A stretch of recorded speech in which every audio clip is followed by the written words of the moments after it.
السلام علیکم۔ اللہ تعالیٰ آپ سب کی پریشانی کو دور کرے۔ کیا سچ میں ادریس علیہ السلام زندہ آسمان پر ہے؟ کیا ان کی وفات ہو گئی؟ بسم اللہ الرحمن الرحیم۔ سزرائے نسب: ادریس علیہ السلام بن یرد بن مہلائل بن کیان بن انوش بن شیش بن آدم علیہ السلام۔ جب یرد کی وفات کا وقت قریب آیا تو انہوں نے اپنا جانشین اپنے بیٹے خنکن یعنی ادریس علیہ السلام کو بنایا۔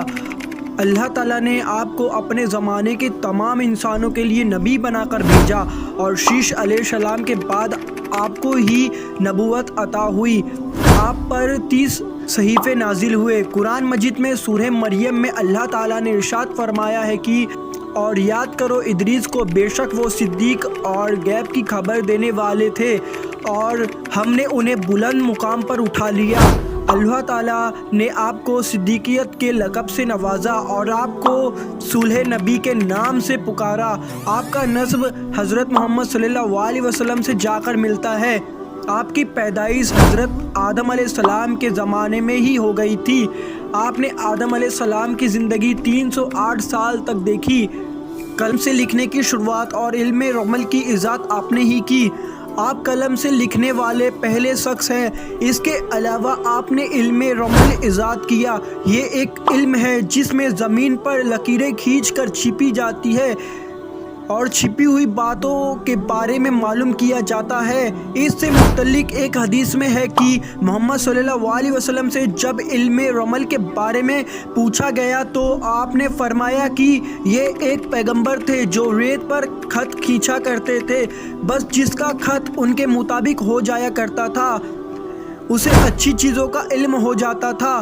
اسی کی وجہ سے آپ کا لقب حرم سا پڑا، جس کے معنی ہے علم نزول یعنی ستاروں کے علم کا ماہر۔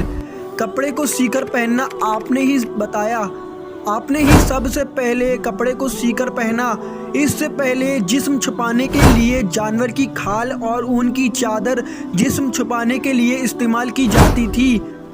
وعظ اور خطابت کی شروعات: سب سے پہلے وعظ اور خطابت کی شروعات بھی آپ نے ہی کی۔ جب حضرت آدم علیہ السلام اس دنیا سے رخصت ہوئے تو آپ نے اپنی قوم کو جمع کیا اور ان کے سامنے وعظ کیا، جس میں آپ نے اللہ تعالیٰ کی فرما برداری اور شیطان کی نافرمانی کا حکم دیا اور قابیل کی اولاد سے نہ ملنے کی نصیحت کی۔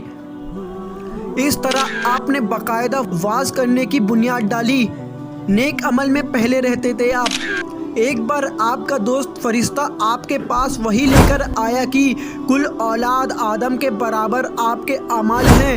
آپ نے سوچا میں اس سے بڑھ کر نیک اعمال کروں، تو آپ نے فرشتوں سے کہا کہ ملک الموت سے کہو کہ وہ میری روح قبض کرنے میں جلدی نہ کرے تاکہ میں اور نیک اعمال کر سکوں۔ اس فرشتے نے آپ کو پروں پر بٹھا کر چوتھے آسمان پر پہنچا دیا۔ وہاں پہنچے تو ملک الموت کو دیکھا۔ فرشتوں نے ملک الموت سے ان کی سفارش کی۔ ملک الموت نے پوچھا وہ کہاں ہے؟ فرشتوں نے جواب دیا میرے بازو پر بیٹھے ہوئے ہیں۔ ملک الموت نے کہا سبحان اللہ، مجھے ابھی حکم ہوا ہے کہ ادریس علیہ السلام کی روح چوتھے آسمان پر قبض کرو۔ میں اس فکر میں تھا کہ وہ زمین پر ہے، یہ کیسے ممکن ہے کہ میں ان کی روح چوتھے آسمان پر قبض کروں؟ لہٰذا آپ کی روح چوتھے آسمان پر قبض کر لی گئی۔ اسی لیے اللہ تعالیٰ نے سورہ مریم میں ارشاد فرمایا ہے کہ ہم نے انہیں بلند مقام پر اٹھا لیا۔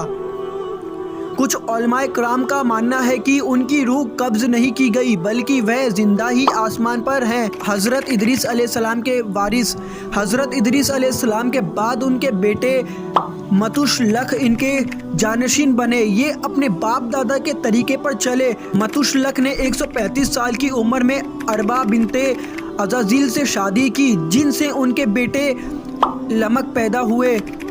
الحمدللہ حضرت ادریس علیہ السلام کا باب مکمل ہوا۔ انبیاء کرام کے بارے میں کچھ غلط روایت چلی آ رہی ہے۔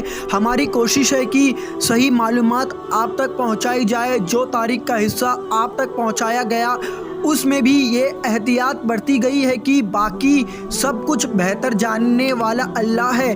اگر کوئی غلطی ہو گئی ہو تو اللہ رب العزت ہمیں معاف فرمائے، آمین۔ چلتا ہوں میں حنیف انصاری، اللہ حافظ۔